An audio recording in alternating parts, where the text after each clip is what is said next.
Assalamualaikum warahmatullahi wabarakatuh. Waalaikumsalam warahmatullahi wabarakatuh. Alhamdulillah wassalatu wassalamu ala Rasulillah wala haula wala quwata illa billahil aliyyil azim. Nah, pada sore hari ini kita sama-sama akan memulai murajaah surat Al-Mulk. Surat Al-Mulk itu surat yang ke-61 atau juga disebut surat Tabarak. Nah, akan mulai dengan membaca 1 sampai dengan 5.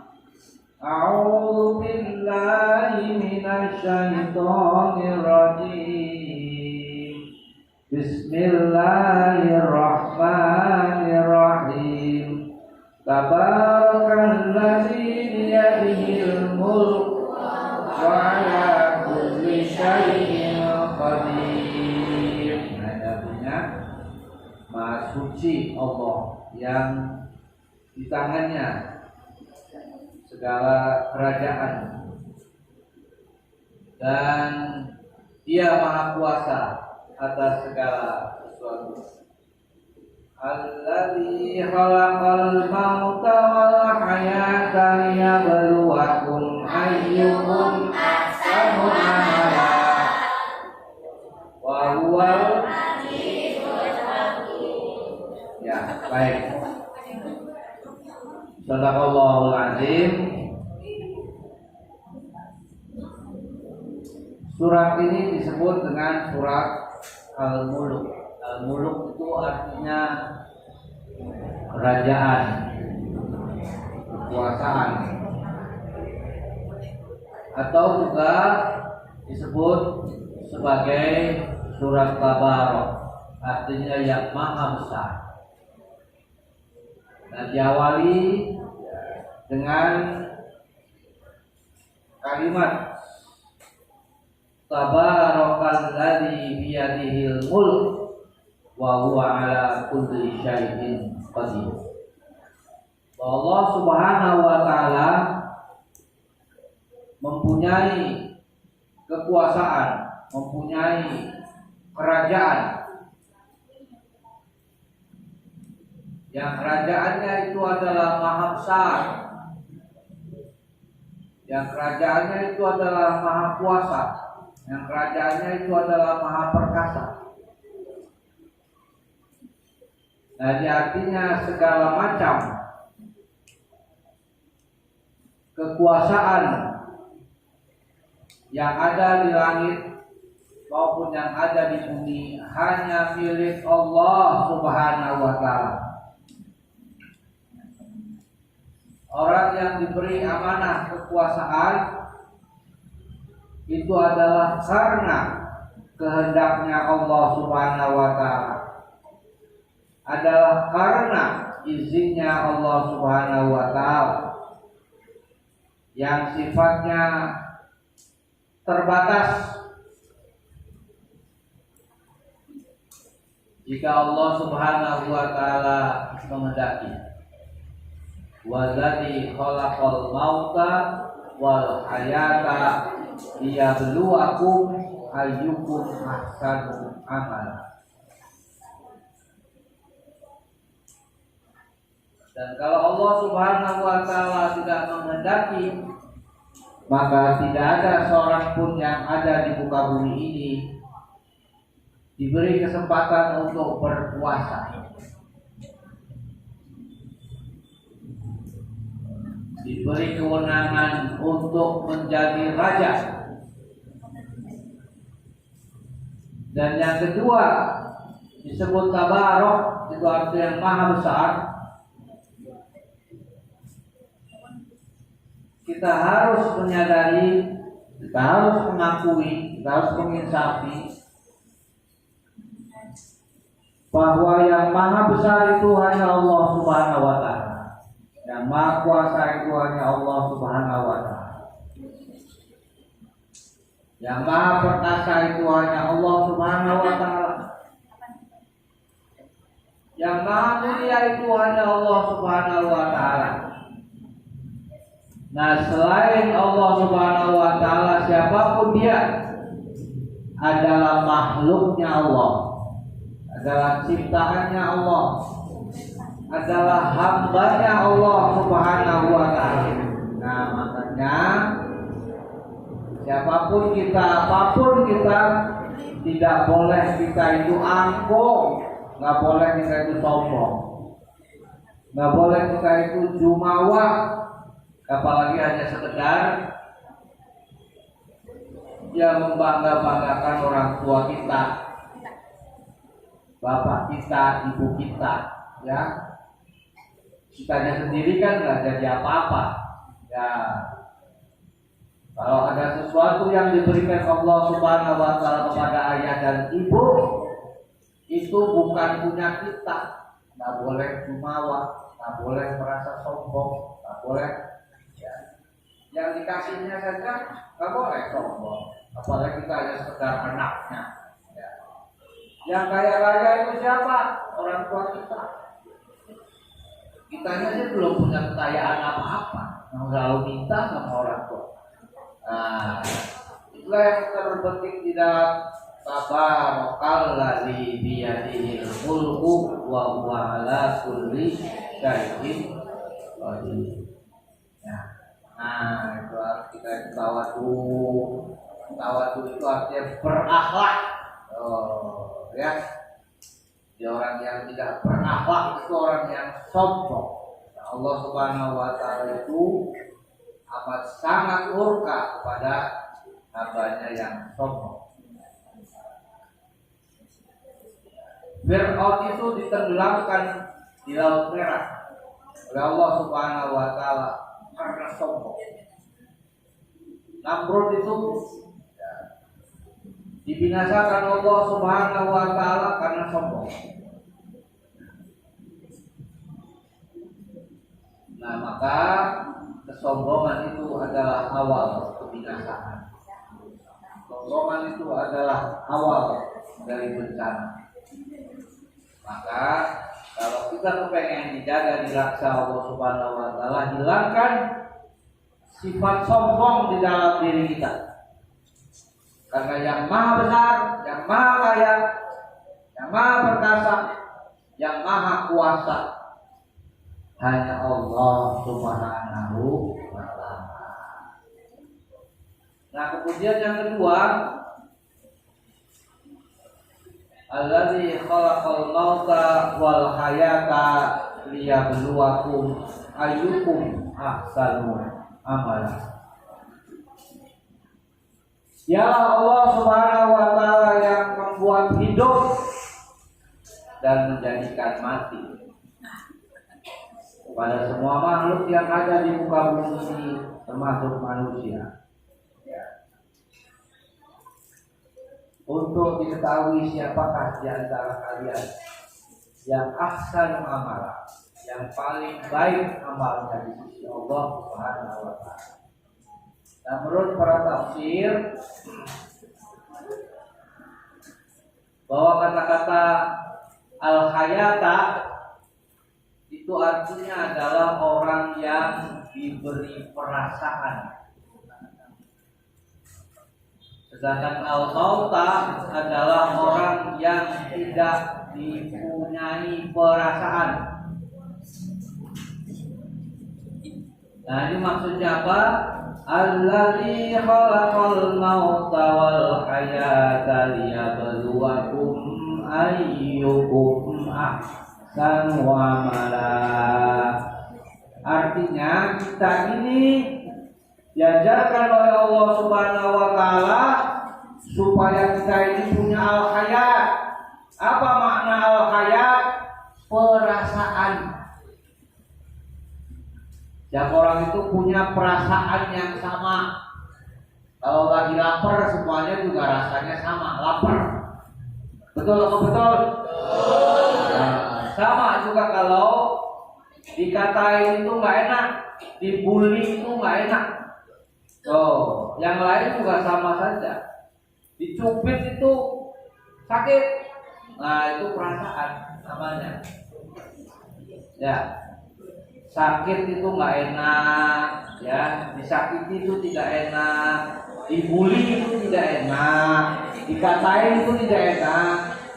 Nah, kamu atau kita semua ketika membaca huwallazi khalaqal mauta wal hayata liyabluwakum ayyukum ahsanu amala, supaya punya perasaan, ya. Kalau ada yang ngomong kalian cengar-cengir sendiri, itu namanya tidak punya perasaan. Itu orang yang mati. Enak nggak kalau ada yang ngomong kemudian kamu cengar-cengir? Enak nggak? Kalau nggak enak nggak boleh. Ya harus menghormati orang yang bicara. Oke? Orang yang tampil dengan gegap gempitanya, enak kan kalau ditepuk tanganin kan? Nah, itu namanya orang punya perasaan. Ya, jaga perasaan. Ya, itulah orang yang hidup. Ya, hidup hatinya, hidup pikirannya, ya hidup kemanusiaan. Nah, orang yang tidak punya perasaan, nah, tak bodo amat mau dia sakit, mau dia tersinggung, mau dia enak. Nah, itu orang yang sudah mati namanya. Nah, wallazi khalaqal mauta wal hayata liyabluwakum ayyukum ahsanu amala. Nah, orang yang bisa jaga perasaan, nah, berpuasa itu adalah salah satu latihan menjaga perasaan. Ya, perasaan orang yang lapar, ya, perasaan orang yang ibadah, dijaga perasaannya. Dan insya Allah itulah orang yang diberi hidup sama Allah Subhanahu wa Ta'ala. Orang yang sudah mati perasaannya itu orang yang sudah meninggal. Ya, walaupun orang itu masih hidup. Ya, itu orang yang tidak lagi punya perasaan. Ya, perasaan kemanusiaan, perasaan baik dan buruk, perasaan keindahan. Nah, itu orang yang sudah mati sebelum dia mati. Allazi khalaqal mauta wal hayata liyabluwakum ayyukum ahsanu amala wa huwal azizul ghafur. Nah, jadi kalau kamu masih hidup ini nggak pakai perasaan, ya, pakai enak sendiri saja, nah segera bertobat agar supaya kita jangan menjadi orang yang hina di hadapan Allah Subhanahu wa Ta'ala. Dan insya Allah Allah akan memberikan ampunan. Nah, yang ketiga, allazi khalaqal mauta allazi khalaqa sab'a samawati tibaqa ma tara fi khalqir rahmani min tafawut farji'il basara hal tara min futur. Nah, yang ketiga Allah Subhanahu wa Ta'ala menjelaskan tentang penciptaan as-samawat. Khalaqa samawatin tibaqa. Nah, samawat itu adalah langit. Apa kata Allah Subhanahu wa Ta'ala? Menunjukkan kebesarannya, menunjukkan kekuasaannya, menunjukkan kehebatannya. Ya, bukan untuk pamer sama kita, tetapi memberikan pelajaran. Coba lihat kamu, yang namanya samawat, langit. Langit itu ciptaannya indah sekali, ya, rapat, ya, tapi indah juga rapat, tidak bolong-bolong, ya. Nah, ini salah satu ciptaan Allah, ya, yang ada di atas Bumi yang kita pijak ini namanya samawat. Maka kemudian kata Allah Subhanahu wa ta'ala, coba kamu lihat sekali lagi. Oh, ya. Pada ayat selanjutnya, Sumarji'il basara karratain. Lihat lagi. Kamu amati lagi. Gak ada manusia yang bisa. Oh, ya, itu menunjukkan kebesaran Allah, kuasaan Allah. Ya. Yang ditunjukkan kepada kita. Nah, yang terdapat di dalam surat Tabarak, surat Al-Mulk ini. Ya. Dari bentangan, ya, seluas mata memandang, ya, dari hamparan bumi ini kemudian Allah jadikan atap di atas bumi ini namanya samawat. Langit-langit yang berlapis-lapis, dan setiap lapis itu gak ada yang bocor. Oh, enggak. Kalau manusia bikin atap rumah itu ada yang bocor. Oh, enggak ada yang bocor. Rapat, ya, indah dia. Oh, ya, tidak bolong-bolong, sempurna. Nah, ini menggambarkan bahwasanya Allah Subhanahu wa ta'ala telah menciptakan kita apa khalaqal insan fi ahsani taqwim. Nah, kesempurnaan kita ini harus kita pelihara, ya, seimbang. Nah, indah, tidak bocor, tidak retak, itu namanya seimbang. Nah, ketika kita hidup dalam keseimbangan, seimbang antara dunia dan akhirat, ya,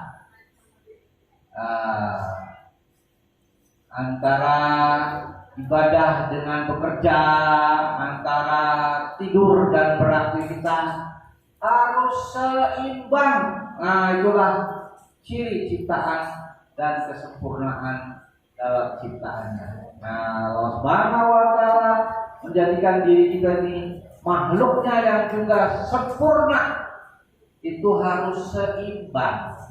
Nah, jadi kalau orang yang hanya tidur, aja tidak beraktivitas, itu namanya tidak seimbang. Orang yang jajan, aja urusan, ya, jasmanianya tanpa kemudian diisi, ya, rohaniahnya tanpa diisi dengan ibadah dan belajar, itu namanya tidak seimbang. Ya. Nah, sebaik-baiknya kehidupan itu adalah seimbang, serasi. Itulah contoh di mana Allah Subhanahu wa ta'ala menciptakan kesempurnaan makhluknya yang bernama samawat. Dan yang terakhir, di tengah-tengah kesempurnaan itu Allah Subhanahu wa ta'ala tunjukkan yang namanya, ya, rujuman. Nah, ada bintang-bintang yang ada di langit. Sekali lagi kamu lihat, oh, ya, kamu lihat, misalnya, ya, marrotain, sekali lagi. Sudah diciptakan langit itu begitu rapat, tidak bolong-bolong, tidak bocor, tidak jelek, indah sekali, ya, kan? Juga ada salah satu ciptaannya yang di langit itu namanya, ya, namanya bintang. Nah, bintang itu ada 3 fungsinya. Nah, ini fungsi, ya. Nah, pada ayat yang kelima itu Allah Subhanahu wa ta'ala menjelaskan bahwa setiap ciptaannya itu ada manfaatnya. Rabbana ma khalaqta hadza batila. Segala apa yang diciptakan Allah Subhanahu wa ta'ala itu ada manfaatnya, ada fungsinya. Apa fungsinya lah? Fungsinya, ya, bintang-bintang yang ada di langit itu Yang pertama, fungsinya itu adalah menambah keindahan. Setiap orang kan kalau lihat bintang kan indah ya. Bahkan orang kepengen mendapat bintang, enggak? Ya, sesuatu yang bagus, sesuatu yang baik, gitu kan? Nah, itu yang disebut dengan Rabbana ma khalaqta hadza batila. Jadi kita tampil di muka bumi ini harus indah, membuat orang lain senang, membuat orang lain bahagia, terlebih orang tua kita. Jangan sampai kita ini menjadi orang yang tidak ya ada seninya, tidak ada indahnya, tidak ada bagusnya. Orang Brebes, orang Losari bilang jelai itu menyitakan. Nggak ada senang-senangnya, nggak ada bahagianya. Jadi makhluk yang baik yang diciptakan Allah Subhanahu Wa Taala membuat keindahan, buat seni, ya. Termasuk di dalamnya membuat indah itu adalah membuat prestasi. Kalau usah malu-malu, ya bisa nyanyi-nyanyi kayak tadi bagus tuh, ya. Bisanya bermusik, harus tunjukkan itu keindahannya. Itu bagiannya berfungsi. Ya. Kemudian yang kedua, ya, bintang itu ada fungsinya, ya, yang disebut ya bola air. Ada bola airnya, ya, ada percikan api, ya, atau dalam ilmu ya tentang langit, ya, disebutnya meteor. Itu fungsinya apa meteor itu? Ya, fungsinya adalah mengusir makhluk jahat. Kudu masyayati. Ya, jadi kalau makhluk jahat itu dipercikan api, bola api atau meteor, sehingga dia tidak bisa masuk. Itu sudah ada fungsinya itu. Itu yang disebut asyayatin, adalah jin, ya, yang kerjanya hanya bisik-bisik dan mencari informasi, ya. Kemudian membuat kerusakan, ya, membuat rusak, ya, pergaulan. Itu diprotek oleh Allah Subhanahu Wa Taala dengan makhluk yang namanya bintang. Di bintang itu ada bola api, ya, bukan bintangnya, ya. Di dalam bintang itu ada bola api, ada percikan cahaya. Yang apa fungsinya? Untuk mengusir makhluk-makhluk jahat. Makanya ketika kita membaca surat Tabarok, di dalamnya juga ada doa yang mudah-mudahan ya kita ini tidak dibisikin oleh makhluk jahat yang namanya jin, ya, supaya diusir, ya, dalam tubuh kita, ya, dalam rohani kita. Ya. Kalau jin yang masuk atau dimasukkan ke dalam tubuh manusia itu berbahaya, ya. Bisa menimbulkan perilaku-perilaku jahat, bisa menimbulkan penyakit-penyakit yang susah, ya. Manusia itu mengobatinya kecuali atas izin Allah Subhanahu Wa Taala. Makanya ada keistimewaan di situ, ada bola api, atau meteor, ya, yang ada di dalam ya bintang yang Allah ciptakan. Di samping fungsi keindahan juga di situ ada untuk mengusir jin yang masuk ke langit. Jadi dia tidak bisa masuk ke dalam singgasana langit, ya, karena ada proteknya, ya, namanya bola api. Itu disebutkan di dalam surat Al-Mulk, ya, atau Tabarok ayat yang kelima. Dan yang ketiga, ya, fungsinya bintang itu adalah memberi petunjuk kepada manusia. di dalam kegelapan. Nah, itu ya. Jadi bintang yang macam-macam orang ngerti. Oh, ini jalannya ke utara sana. Oh, ini akan menuju ke daerah mana. Itu ada yang ngerti itu. Nah, ada ilmu namanya ilmu perbintangan. Nah, dan itu akan dipelajari secara natural. Ya, orang-orang nelayan itu dia tahu pergi kemana. Lihat ada bintang yang warnanya kuning, ada yang keputih-putihan, dan itulah kekuasaan Allah Subhanahu wa Ta'ala. Dan dia akan tahu kemana dia berjalan, itu mengikuti bintang. Ya, kalau tidak hujan, ya. Kalau tidak, ya mendung, ya. Nah, kalau mendung dia biasanya pakai pilin saja. Nah, itulah kekuasaan Allah Subhanahu wa Ta'ala yang dijelaskan kepada kita semua, ya. Yang intinya agar supaya kita sebagai manusia terus belajar, ya, ilmu perbintangan, ilmu matahari, agar supaya hidup kita bisa mendapatkan manfaat dan memberikan manfaat buat diri kita maupun orang lain. Ya, baik. Nanti diterusin ya. Sekarang sudah hafal 5. Nah, nanti minggu depan insya Allah menjadi 30. Ya. Kalau sehari 5, ya 4 kali itu berarti menjadi 30. Maka selesailah sudah ya hafalan kita tentang surat Al-Mulk atau surat Tabarok ini. Oke, nanti minggu depan akan Bapak cek lagi hafalannya. Nah, tadi yang hafalannya 1 sampai 5, alhamdulillah sudah lancar semua. Nanti kita lanjutkan lagi maknanya.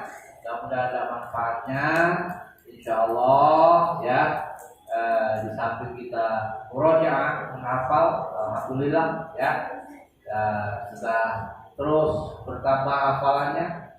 Dan 3 juz, ada 5 juz yang semuanya insya Allah memberikan berkah ya dan kemuliaan kepada kita semuanya. Nasrul minallah wa fathun qarib wa basyiril mu'minin billahi taufiq wal hidayah. Wassalamualaikum warahmatullahi wabarakatuh.